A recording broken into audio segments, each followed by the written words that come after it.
ঈদযাত্রায় পথ ঘাটে জনস্রোত, হাজার হাজার মানুষের চাপে উল্টে গেল ফেরি বন্ধের সিদ্ধান্ত। চলছে 5টি চাঁদা দিয়ে রাতের আধারে ছাড়ছে দূরপাল্লার বাস। বেগম জিয়ার বিদেশ যাওয়ার বিষয়ে সারাদিনেও মিলল না আইন মন্ত্রণালয়ের মতামত।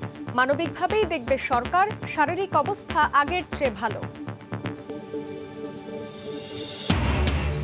শঙ্কা সত্যি করে দেশে মিলল ভারতীয় ভ্যারিয়েন্ট। বেনাপোল দিয়ে ঢোকা 6 জনের দেহে শনাক্ত। উদ্বিগ্ন স্বাস্থ্য অধিদপ্তরও। একদিনে মৃত্যু 45।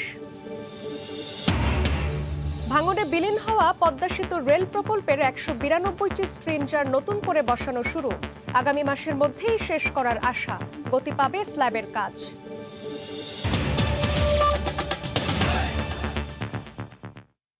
দেখছিলেন শিরোনাম। প্রবাসী সময়ের সঙ্গে আছি আমি জান্নাতুল সাদিয়া।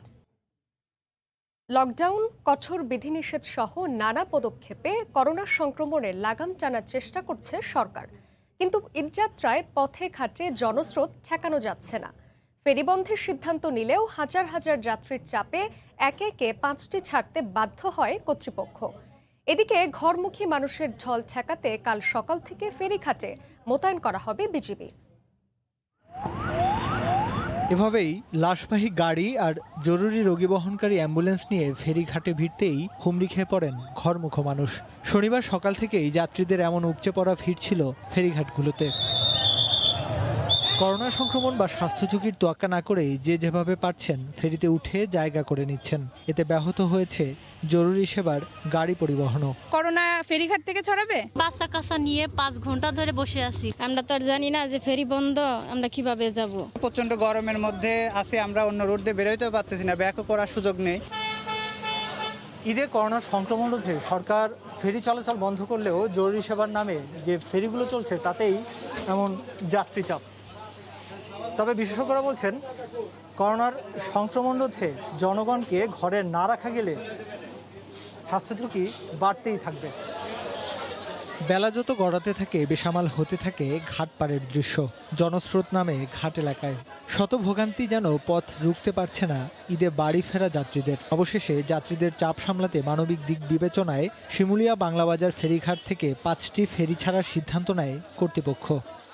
কক্সবাজার মরিচা থেকে, ওখান থেকে আসছে হলো চট্টগ্রাম থেকে কুমিল্লা থেকে যাত্রাবাড়ি। আমি যাবো হলো ভাঙ্গা। গাড়ি থাকলে আমার সবার জন্য ভালো হইতে হবে। এইভাবে মনে করেন আইসি একটা জানের একটা রিস্ক নিয়েছি। ঈদে যাওয়ার জন্য বারণ, আমাদের কোম্পানি ছুটি দিয়ে দিচ্ছে সবাইকে। থাকার মতো জায়গা যেহেতু ওখানে নাই, প্রবলেম। অটোতে আসছি, তারপর আপনার হুন্ডায় আসছি, সিএনজিতে আসছি, মাইক্রোতে আসছি। কুয়াকাটা পর্যন্ত যাইতে আমার মনে হয় 7 থেকে 8 হাজার টাকা খরচ হয়ে যাবে, কিন্তু আমি যে ভাড়া যাইতে পারতাম আপনার 6 থেকে 700 টাকা। দিন শেষে সন্ধ্যায়ও জনস্রোত দেখা যায় ঘাট এলাকায়। আর রাতের পণ্য পরিবহনের ফেরিতেও ছিল অতিরিক্ত যাত্রী চাপ।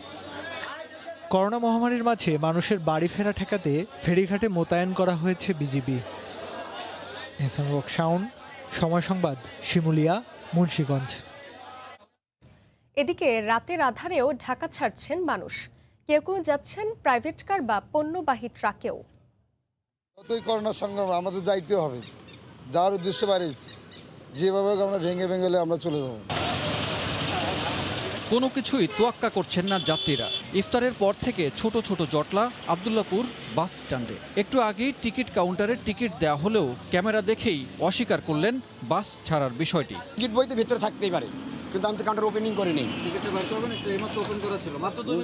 যাক, আমার ওপেন করা ছিল না। তবে একটু দূরে কামারপাড়ায় দেখা মিলল উত্তরবঙ্গগামী অপেক্ষমান বাসের। ফোনে ফোনে খবর নিয়ে যে এখান থেকে গাড়ি ছাড়বে, এই জন্য আসছিলাম। আমি বসে আছি, বাসায় যাব, এখনো টিকিট পাইনি। পুলিশে টাকা দেয়, টাকা দিয়ে যাই 2000 গাবতলী বাস টার্মিনালেও একই চিত্র। বাড়ি ফেরা মানুষের ভিড়। পায়ে হেঁটে ভিন্ন ভিন্ন পথে যাত্রা করেছেন অনেকেই অপেক্ষা করেছেন ঘন্টা। এই সুযোগে গাড়িতে যাত্রী তুলে দিতে তৎপর দালাল চক্র। ঈদ করার জন্য, তাছাড়া বাড়ির পরিবার আছে দেখাশোনা করার জন্য। কুমিল্লা থাকিয়া মানে 4 গাড়ি 5 গাড়ি কাটে আইলাম, আর সেখানে বসিয়েছি, গাড়ি নাই। সরকার যদি কঠোর নিত আর তাহলে কোনো সমস্যা ছিল না। লকডাউনটা কথা তো নিল না। এখন দেখেন এইটা কি লকডাউনের মধ্যে আছে? না, এটা সরকারি গাড়ি, কই যে আমরা তো বলতে পারি না। এইমাত্র তো ডাক্তার শুনলাম আপনার। কারে আরে না কি আমার লোকের আমি ডাকতেছি। চড়া দামে যারা বাস বা প্রাইভেট কারে যেতে পারছেন না তারা ছুটছেন পণ্যবাহী পরিবহনে। গাড়ি তো নাই, এই জন্য টেরা খাওয়া হইতেছে আর কি। এরা তো কইতেছে এরা বলে টিয়া পয়সা নাই, এর লেগে না লইছি। ঈদযাত্রার এই ভিড় আগামী কয়েকদিনে আরও বাড়তে পারে। সানবীর রূপল, সময় সংবাদ, ঢাকা। সরকারি বিধিনিষেধকে বুড়ো আঙুল দেখিয়ে চলছে দূরপাল্লার যাত্রীবাহী বাস। এক্ষেত্রে রাতের আধারকে বেছে নিয়েছেন অসাধু পরিবহন মালিকরা। অন্যদিকে দিনের বেলায় কিছুটা কড়াকড়ি চোখে পড়লেও রাত নেমে এলেই হাইওয়ে পুলিশের চেকপোস্টগুলো পরিণত হয় চাঁদা আদায়ের আখড়ায়। যাত্রীবেশে একটি বাসে ঢাকা থেকে কক্সবাজার যাত্রা করে সেই খবর তুলে এনেছেন রিপোর্টার রাশেদ বাপ্পি, ছবি তুলেছেন খলিলুর রহমান। তথ্য বলছে কাগজে কলমে বন্ধ বলা হলেও রাতের আধারে অবাধে চলছে দূরপাল্লার বাস। সরজমিনে সেই তথ্য সন্ধানে সময় সংবাদ। রাত ৯টা, আমাদের অবস্থান রাজধানীর মতিঝিলের আরামবাগ এলাকায়। বাস কি ছাড়ে বলতে পারেন? জিজ্ঞাসা করেন, সব কাউন্টার এখানে, জিজ্ঞাসা করেন।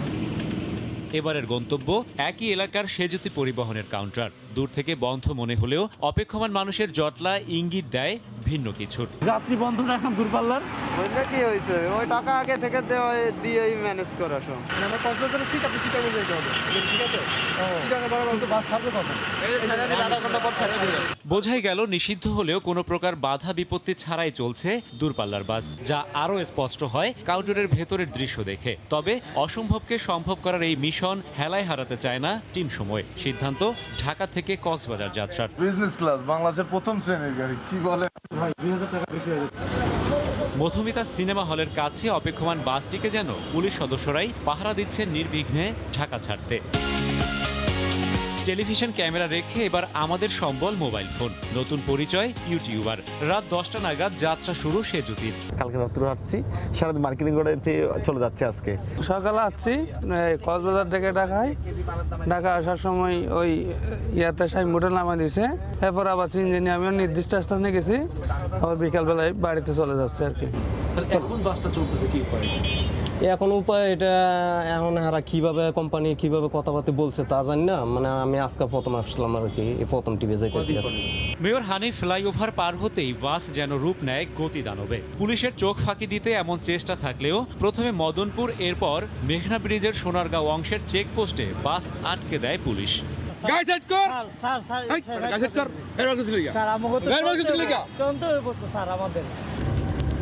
দুই দফায় টাকায় মেলে মুক্তি। পুলিশ এই জায়গায় নিয়েছে 2000। মদনপুরে কত নিছেন?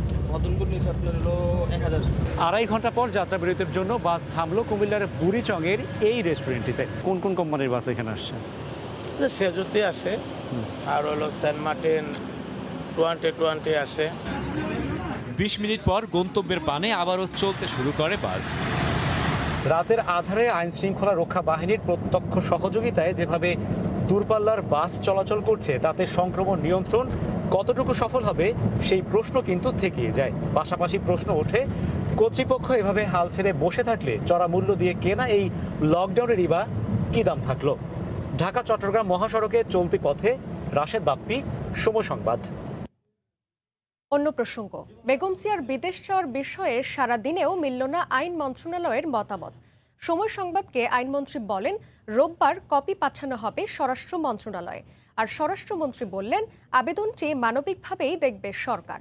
এদিকে বিএনপি নেত্রীর শারীরিক অবস্থা আগের চেয়ে ভালো বলে জানিয়েছেন এভারকেয়ার হাসপাতালের একজন দায়িত্বশীল চিকিৎসক।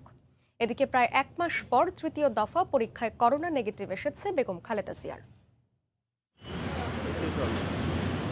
বিএনপি চেয়ারপারসন বেগম খালেদা জিয়াকে বিদেশে নিয়ে চিকিৎসার পরিবারের আবেদনের পর এ নিয়ে আলোচনা চলছে রাজনৈতিক অঙ্গনে। বিএনপির প্রত্যাশা, সরকার মানবিক দৃষ্টিতে দেখে নেত্রীকে উন্নত চিকিৎসার সুযোগ দেবেন। সরকারও বলছে তারাও মানবিকভাবেই দেখছেন বিষয়টি।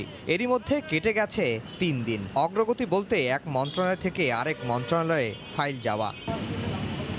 শনিবার সাপ্তাহিক ছুটির দিন হলেও দুপুরেই আইনমন্ত্রীর বনানীর বাসায় যান আইন সচিব গোলাম সারোয়ার। ঘণ্টাখানেকের দুইজনের একান্ত বৈঠক শেষে বের হয়ে যাওয়ার সময় মন্ত্রী জানান, আইনি বিষয়ে মতামত প্রস্তুত করা হচ্ছে।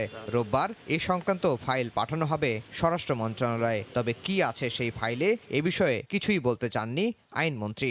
আমার যে লিগ্যাল ওপিনিয়ন সেটা আমি আজকে দিয়ে স্বরাষ্ট্র মন্ত্রণালয়ে পাঠিয়ে দিই। এদিকে আইন মন্ত্রণালয়ের মতামতের অপেক্ষায় স্বরাষ্ট্র মন্ত্রণালয়। মন্ত্রী জানান, মানবিক দিক বিবেচনা করেই সিদ্ধান্ত নেবে সরকার।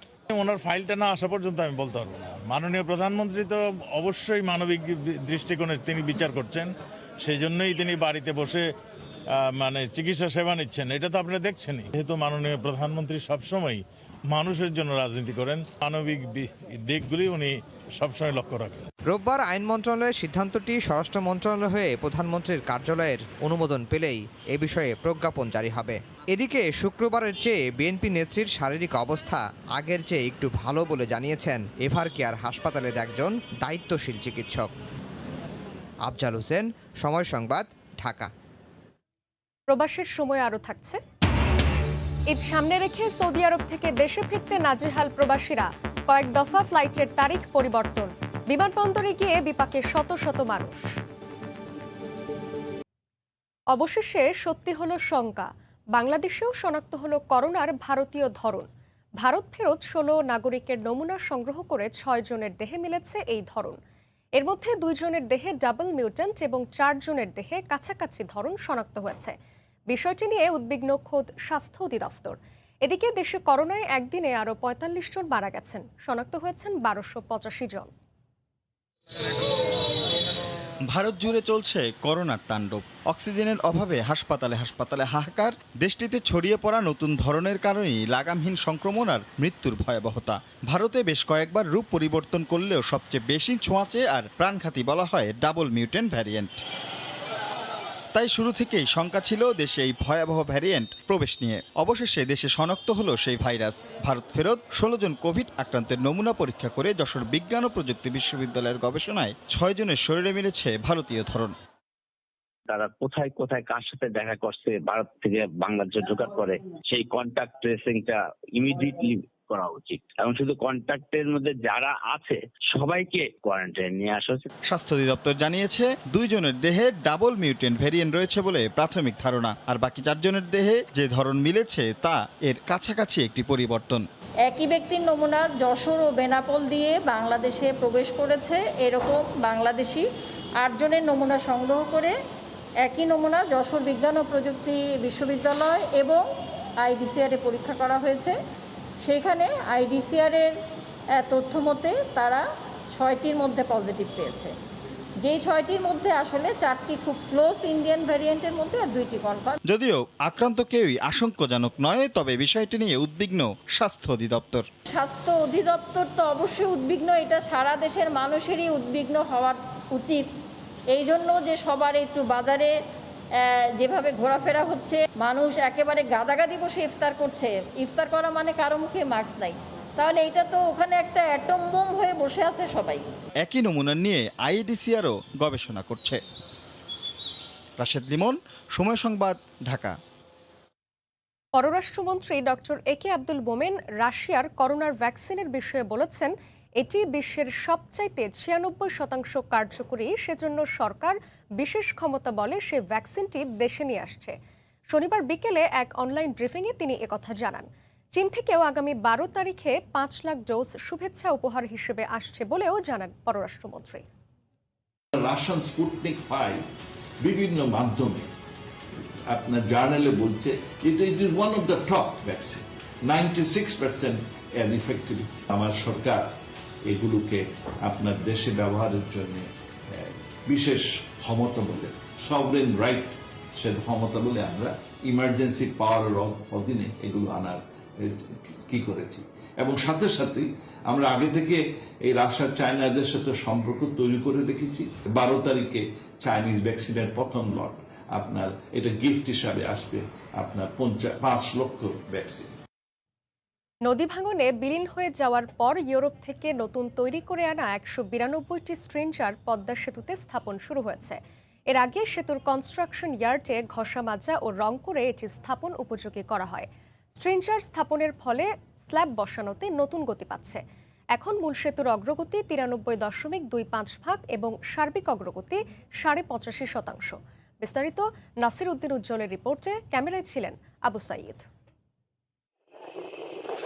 বাংলাদেশের এগিয়ে যাওয়ার স্মারক এখন পদ্মা সেতু। সেতুর নিচতলায় রেল লাইনে বাকি থাকা 900 মিটার এলাকায় রেলওয়ে স্ল্যাব বসানো হচ্ছে এখন। 2959টি রেলওয়ে স্ল্যাবের মধ্যে 2620 এবং 2917টি রোডওয়ে স্ল্যাবের মধ্যে 2410টি স্থাপন হয়ে গেছে। লুক্সেমবার্গ থেকে আনা প্রতিটি 7.5 মেট্রিক টন নতুন স্ট্রেঞ্জার স্থাপনে ব্যবহার করা হচ্ছে ভারী ভারী যন্ত্র। 24 আওয়ার্সই কাজ হচ্ছে আমাদের। 150 স্ল্যাবের মতো বসলে মডিউল 1 শেষ হয়ে যাবে। দেশি বিদেশি ইঞ্জিনিয়ার প্রকৌশলীরা কাজ দ্রুত গতিতে এগিয়ে নিয়ে যাচ্ছি। সংশ্লিষ্টরা বলছেন 12 গ্রুপে নতুন 48টি স্ট্রেঞ্জার বসছে। 12 সেট স্ট্রেঞ্জার পেইন্টিং এবং ওয়েল্ডিং করে ইরেকশনের কাজ চলমান আছে এবং বাকিগুলো কাজ জুনের মধ্যে কমপ্লিট হয়ে যাবে। প্রতিটি স্প্যানে বসছে 32টি করে স্ট্রেঞ্জার, এরই মধ্যে বসানো হচ্ছে স্ল্যাব। পদ্মা সেতুর 41টি স্প্যানে 1312টি স্ট্রেঞ্জার বসবে, এরই মধ্যে 1168টি বসে গেছে। নতুন স্ট্রেঞ্জারগুলো বসছে মাওয়া প্রান্তের 2 ও 3 নম্বর মডিউলে। মুন্সিগঞ্জের মাওয়া থেকে নাসির উদ্দিন উজ্জ্বল, সময় সংবাদ। রাজশাহী বিশ্ববিদ্যালয়ের বিদায়ী উপাচার্যের তড়িঘড়ি নিয়োগ ঘটনার তদন্ত শুরু করেছে শিক্ষা মন্ত্রণালয়ের গঠিত কমিটি। এটাকে নিয়োগের 138 জনের নিয়োগ স্থগিত করেছে কর্তৃপক্ষ। এই নিয়োগকে মানবিক নিয়োগ বলছেন সদ্য সাবেক উপাচার্য। আর নিয়োগ কাণ্ড ও উপাচার্যের বিরুদ্ধে অনিয়মের অভিযোগ তুলে সুষ্ঠু বিচার চেয়েছেন বিশ্ববিদ্যালয়ের দুর্নীতি বিরোধী শিক্ষক নেতারা। তথ্যপাত্য বিশ্লেষণ শেষে নির্ধারিত সময়ে প্রতিবেদন জমা দেয়া হবে বলে জানিয়েছে তদন্ত কমিটি। আব্দুস সালামের ক্যামেরায় রাকিবুল হাসানের রিপোর্ট। রাজশাহী বিশ্ববিদ্যালয়ের উপাচার্য অধ্যাপক আব্দুস সোবহান বিদায়ী দিনে নিয়োগ পাওয়াদের তালিকায় ছিলেন তার পারিবারিক নাপিত, মালি, কাঠমিস্ত্রি ও শিক্ষকদের স্বজনরা। শিক্ষা মন্ত্রণালয়ের স্থগিত আদেশ থাকার পরও নিয়োগ কার্যক্রমকে অবৈধ ঘোষণা করে মন্ত্রণালয়ের গঠন করা তদন্ত কমিটি শনিবার বিশ্ববিদ্যালয়ে এসে এই কার্যক্রমের সঙ্গে জড়িতদের সাক্ষাৎকার নেওয়া শুরু করেন। এতে উপাচার্য কার্যালয়ে উপস্থিত হয়েছিলেন বিভিন্ন দপ্তর প্রধান, সেদিনের ঘটনায় চাকরির ফাইল স্বাক্ষরকারী ও ফাইল বহনকারীরাও। এসেছিলেন আলোচিত বিদায়ী ভিসি অধ্যাপক আব্দুস সোবহান ও তার জামাতা।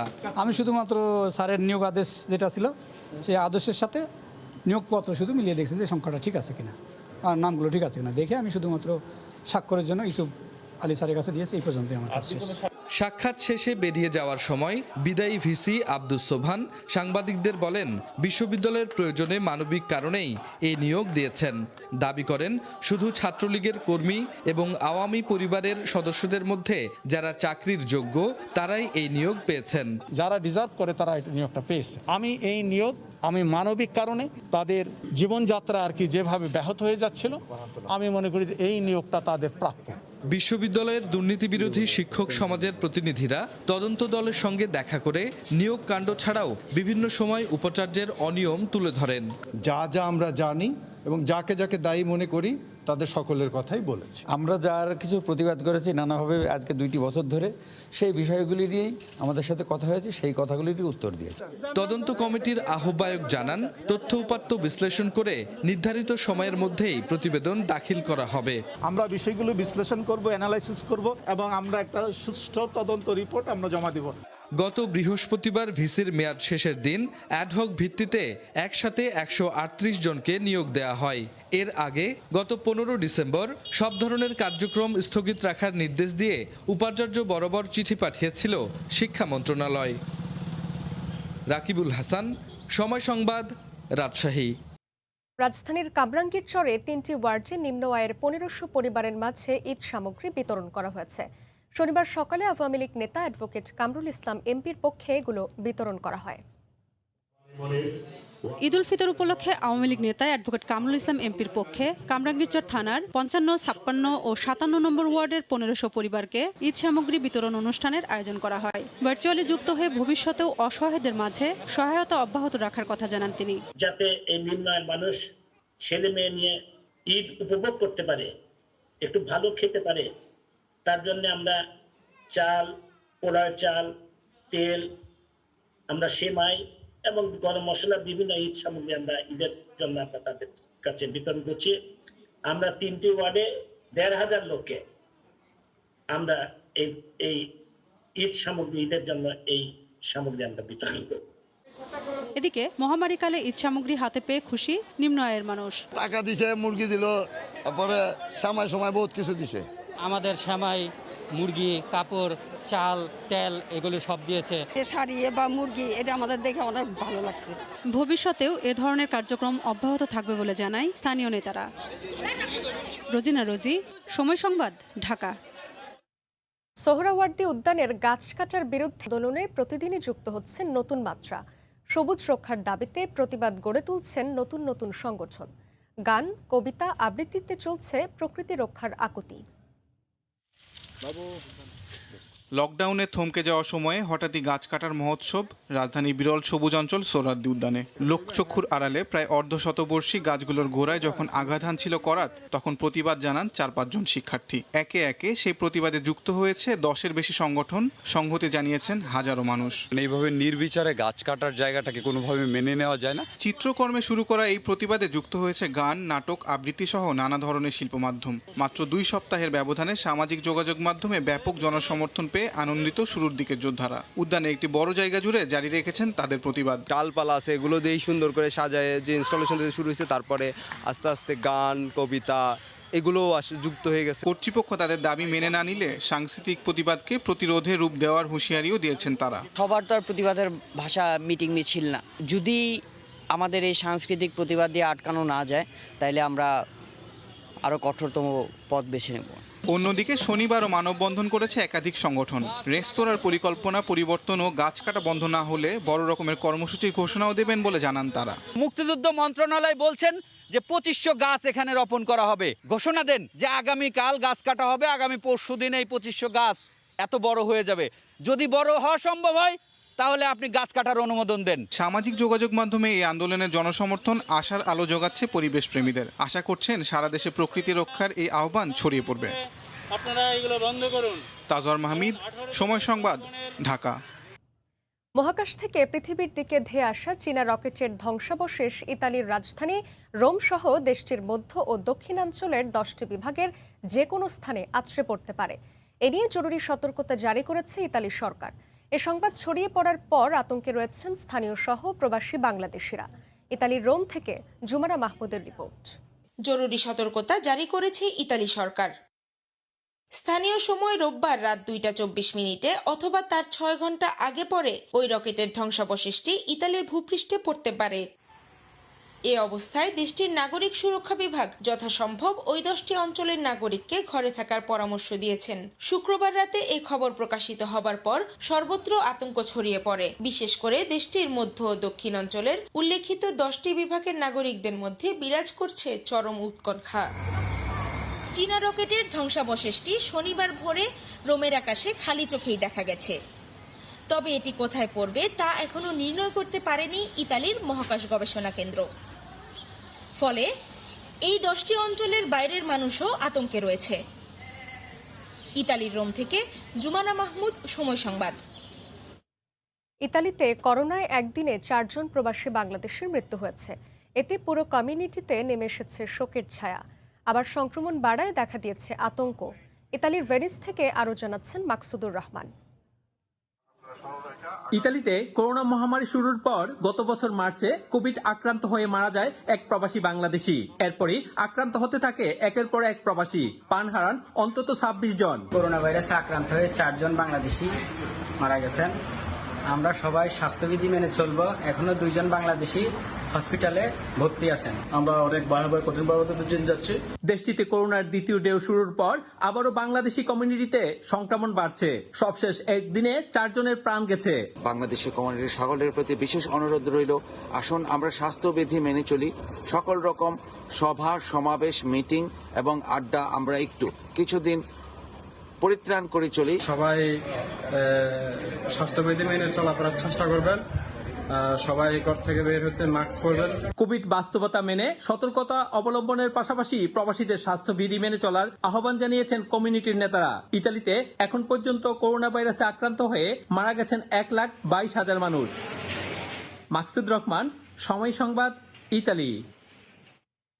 ফ্রান্সে করোনার ভ্যাকসিন প্রয়োগে নির্দিষ্ট বয়সসীমা পর্যায়ক্রমে তুলে দেওয়ার সিদ্ধান্ত নিয়েছে দেশটির সরকার। শুক্রবার দেশটির প্রেসিডেন্ট ইমানুয়েল ম্যাক্রো টিকা কেন্দ্র পরিদর্শনকালে তথ্য জানান। এতে স্থানীয়দের পাশাপাশি খুশি প্রবাসী বাংলাদেশিরাও। ফ্রান্সের প্যারিস থেকে আরও জানিয়েছেন সহকর্মী মোহাম্মদ লুৎফুর রহমান বাবু। ফ্রান্সের টিকা গ্রহণের ক্ষেত্রে নির্দিষ্ট বয়সসীমার যে বাধ্যবাধকতা ছিল তা তুলে নেওয়া হয়েছে। এখন থেকে ফ্রান্সে যে কোনো বয়সী যে কেউ করোনার টিকা নিতে পারবেন। দেশটির প্রেসিডেন্ট ইমানুয়েল ম্যাক্রন একটি টিকা কেন্দ্র পরিদর্শনকালে এই বিষয়টি জানান। আগামী 12 মে থেকে এটি কার্যকর হবে। বয়সটা লিমিট করাতে হয়তো স্টক লিমিটেশন ছিল বিধায় এটা অনেকের জন্য অসুবিধা হয়েছে, কিন্তু এখন বয়স তুলে দেওয়ার কারণে এটা বিরাট একটা পজিটিভ। করোনা নিয়ন্ত্রণের জন্য এটা বিরাট একটা প্রভাব ফেলবে। ডক্টর লিভ কিংবা স্থানীয় পৌরসভাগুলোতে গিয়ে অ্যাপয়েন্টমেন্ট নিয়ে খুব দ্রুত এখন ফ্রান্সে করোনার টিকা দেওয়া যাবে। পার্শ্ববর্তী মেরি অথবা নির্দিষ্ট যে জায়গাগুলি আছে সেখানে গিয়ে ভ্যাকসিন নেওয়া যায়, অথবা ডক্টরলিভ অথবা পার্সোনাল ডাক্তারের মাধ্যমে আমরা রন্ধব নিয়ে আমরা ভ্যাকসিনেশন নিতে পারবো। সরকারের তরফ থেকে আগেই জানানো হয়েছিল করোনা প্রতিরোধের জন্য বেশি সংখ্যক মানুষকে টিকার আওতায় নিয়ে আসা হবে, আর সে লক্ষ্যে নানামুখী উদ্যোগ নেবে সরকার। দেশটিতে এখন পর্যন্ত করোনার প্রথম ডোজের টিকা নিয়েছেন 1,70,00,000-এর কাছাকাছি মানুষ, যা মোট জনসংখ্যার 25%, আর দ্বিতীয় ডোজের টিকা নিয়েছেন 72 লাখের বেশি মানুষ, যা মোট জনসংখ্যার 10%-এর উপরে। বাবু, সময় সংবাদ, প্যারিস। যুক্তরাজ্যে লকডাউন এখনও পুরোপুরি শিথিল হয়নি। তবুও এই রমজানে ইফতার সামগ্রী কিনতে বাংলাদেশি এলাকার রেস্তোরাঁগুলোতে ভিড় বেশ লক্ষণীয়। ইফতার আয়োজনে সবসময় প্রাধান্য থাকছে জিলাপির। লন্ডন থেকে শোয়েব কবিরের তথ্য ও ছবিতে রিপোর্ট। রেস্টুরেন্টের বাইরে এভাবে জিলাপি বানানোর দৃশ্য দেখে যে কেউ হয়তো ভাববে এটি বাংলাদেশ, কিন্তু এটি বাংলাদেশ নয়, যুক্তরাজ্যের লন্ডন এবং বার্মিংহাম শহরের দৃশ্য। ইফতার সামগ্রী বেচাকেনার মাঝে অন্যতম সুস্বাদু দেশি জিলাপিগুলো থাকছে সবার আগ্রহের কেন্দ্রবিন্দুতে। মিষ্টি খাওয়াটা সুন্নত, সেই হিসাবেই জিলাপি একটা ঐতিহ্যের অংশ হিসাবে এখানে আসছে। জিলাপি ছাড়া আসলে ইফতারি মানে আমরা মনে করি যে আমাদের অসম্পূর্ণ। সপ্তাহে মজা, আমরা সানাটা না একটু বেশি খাই, খিচুড়ি খাই, সপ্তাহে খাই, এবার জিলাপি সব সময় খাই। মাঝে মাঝে শুধু জিলাপি কিনতে দেখা যায় দীর্ঘ লম্বা লাইন। একদিকে গরম তেলে জিলাপি হচ্ছে, অন্যদিকে চলছে বিক্রি।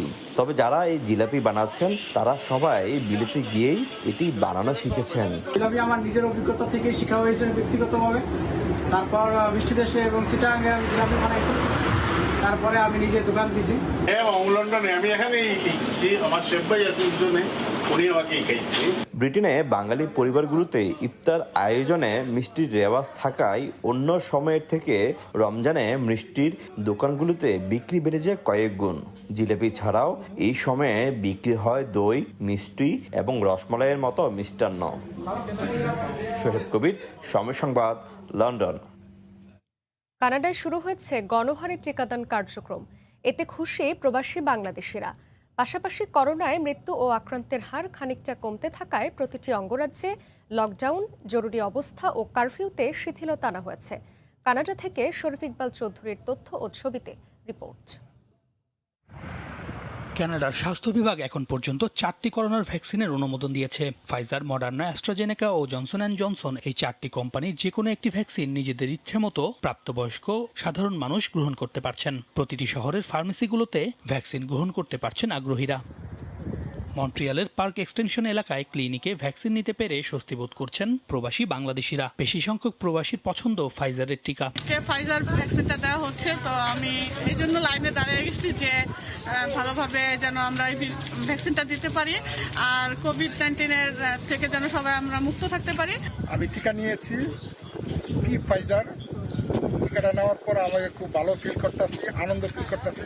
আমি ভ্যাকসিন দিতে আসছি, আমি খুব ভালো ফিল করতেছি, কারণ সবাই সেভে থাকবে। কর্তৃপক্ষ বলছে সবার জন্য টিকা নিশ্চিত করা গেলে কমে আসবে করোনার প্রকোপ। কানাডায় এখন পর্যন্ত করোনায় আক্রান্ত হয়েছেন অন্তত 13 লাখ মানুষ, মৃত্যু হয়েছে কমপক্ষে 25,000।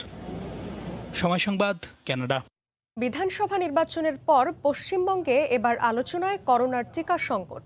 সরকারি বেসরকারি হাসপাতালে লম্বা লাইন দিয়েও মিলছে না ভ্যাকসিন। পরিস্থিতি এতটাই ভয়াবহ যে খোদ কলকাতায় সিনেমা হলে বসাতে হচ্ছে টিকাদান কেন্দ্র। এদিকে থেমে নেই সংক্রমণের দৌড়। রোজ বাড়ছে সংক্রমণ, বাড়ছে মৃত্যুর সংখ্যা। বিস্তারিত জানাচ্ছেন সুব্রত আচার্য।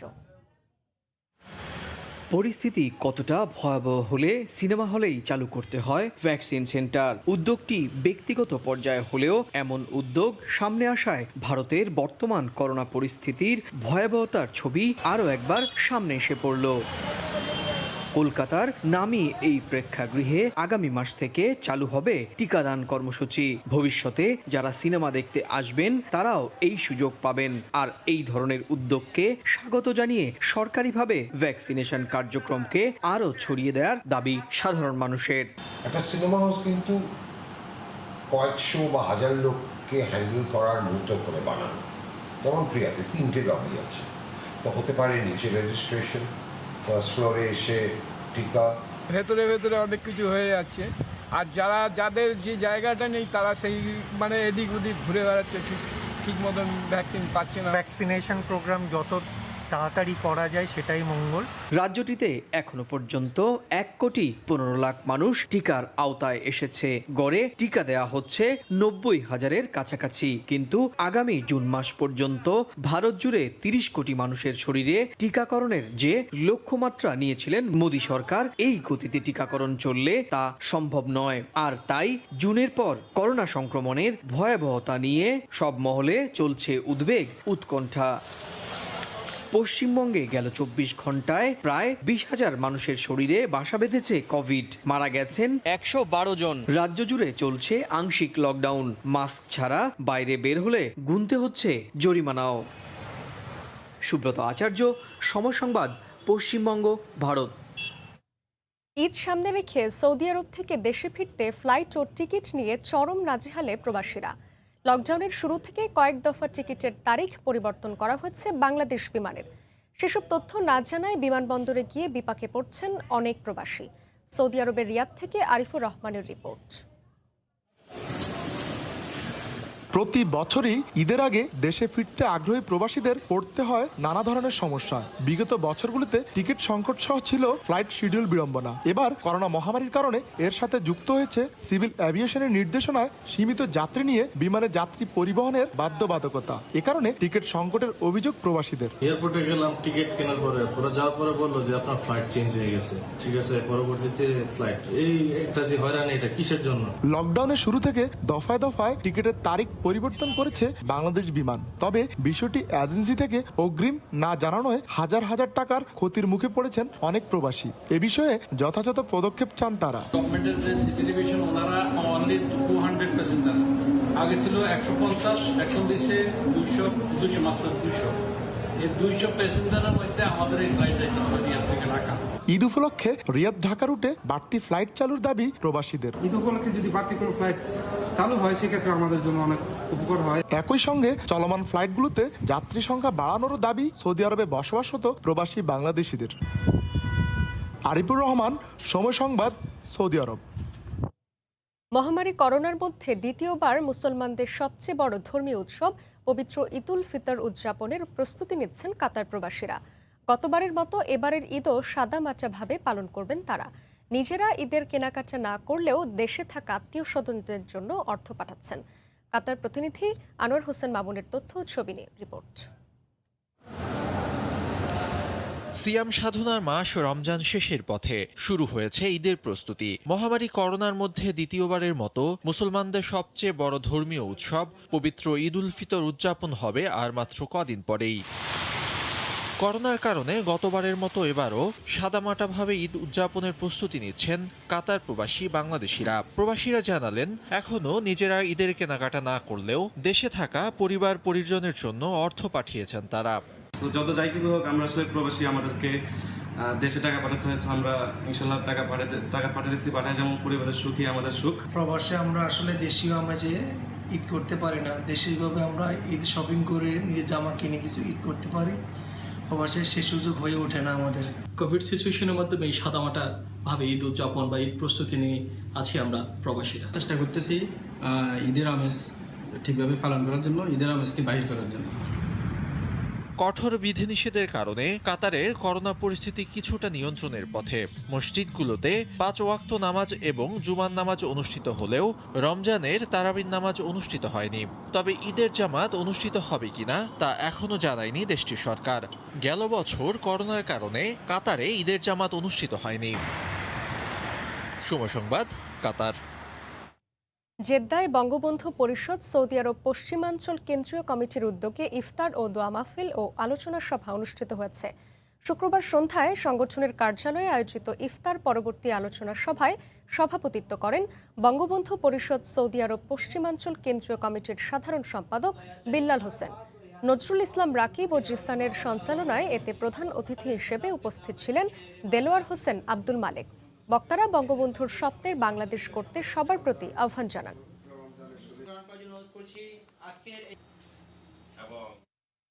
আমরা কুমিল্লাবাসী ভেনিসের উদ্যোগে ইতালিতে ইফতার ও দোয়া মাহফিল অনুষ্ঠিত হয়েছে। এতে বিভিন্ন সামাজিক ও সাংস্কৃতিক সংগঠনের কয়েকশো নেতাকর্মী অংশ নেন। অনুষ্ঠানটি পরিণত হয় প্রবাসীদের মিলন মেলায়। অংশগ্রহণকারীদের ধন্যবাদ জানান সংগঠনের সভাপতি নিয়ামেল চৌধুরী। করোনার জন্য অনেকদিন বন্ধ থাকার পর এমন আয়োজনে খুশি প্রবাসীরাও।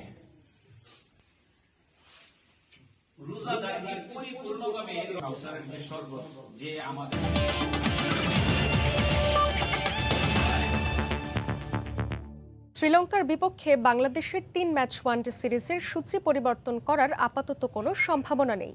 নির্ধারিত সময়ে ম্যাচ আয়োজন চ্যালেঞ্জিং হলেও চেষ্টা চালিয়ে যাচ্ছে বিসিবি, জানিয়েছেন ক্রিকেট বোর্ডের প্রধান নির্বাহী নিজামুদ্দিন চৌধুরী সুজন। এদিকে জাতীয় দলের শ্রীলঙ্কা ফেরত সদস্যদের কোয়ারেন্টিনের সময়সীমা কমানোর সবুজ সংকেত দিয়েছে স্বাস্থ্য বিভাগ। শীঘ্রই ক্যাম্পে যোগ দেবেন তারা।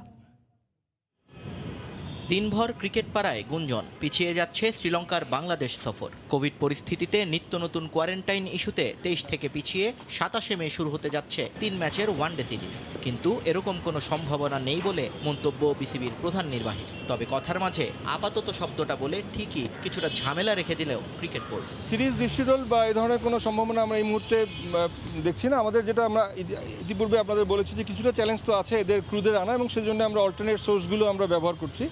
অন্যান্য সোর্স থেকে যাতে এই ধরনের জটিলতাটাকে এড়ানো যায় সেজন্য আমরা কাজ করছি। সিরিজ সময় মতো হতে হলে মাঠে নামার সুযোগ দিতে হবে ক্রিকেটারদের। কিন্তু পাচ্ছি করে তামিম মুশিদের আইসোলেশন কমানো নিয়ে কোনো লিখিত ডকুমেন্ট পাচ্ছিল না ক্রিকেট বোর্ড।